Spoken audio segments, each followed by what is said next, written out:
Hi Byrdie, I'm Matin, and I'm here to show you my top favorite products that I can't live without.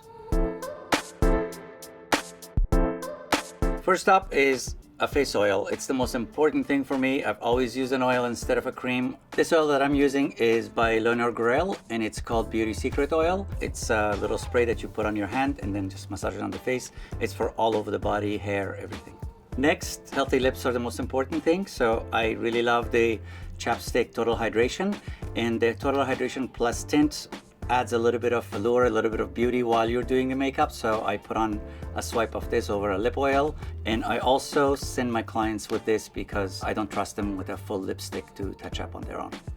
The other product that I've been in my kits for 20 years at least is Laura Mercier's Secret Camouflage. This is a dry type of concealer. It's wonderful to cover pimples, sun damage, any kind of redness on the face. I can literally do an entire makeup with just this and not having anything else. This and a black pencil and I'm good to go. Next step I really love are the lashes that are the individual ones. They're the flares that comes in short and medium and long. I usually use the medium in the short, and I try to create shape on the eye with lashes instead of resorting to heavier eye makeup.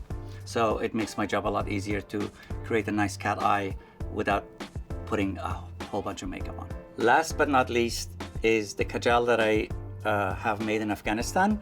It's a black eyeliner basically that can be used inside the eyes or around the eyes. I use it as a cream eyeshadow first, or if I'm doing a smoky eye, I put it inside the eye. It's a wonderful product. It's made out of ghee, which is a clarified butter. It has sweet almond oil and a bunch of herbs that is boiled together to create this soot, and it makes the blackest black for the eyes. I've been using it for years, and it's been inspiration for a lot of eyeliners that are out there. Thank you so much for watching. These were my top 5 favorites. Please let me know what yours are in the comments below, and I will make sure to check them out and include them in my kit. Thank you.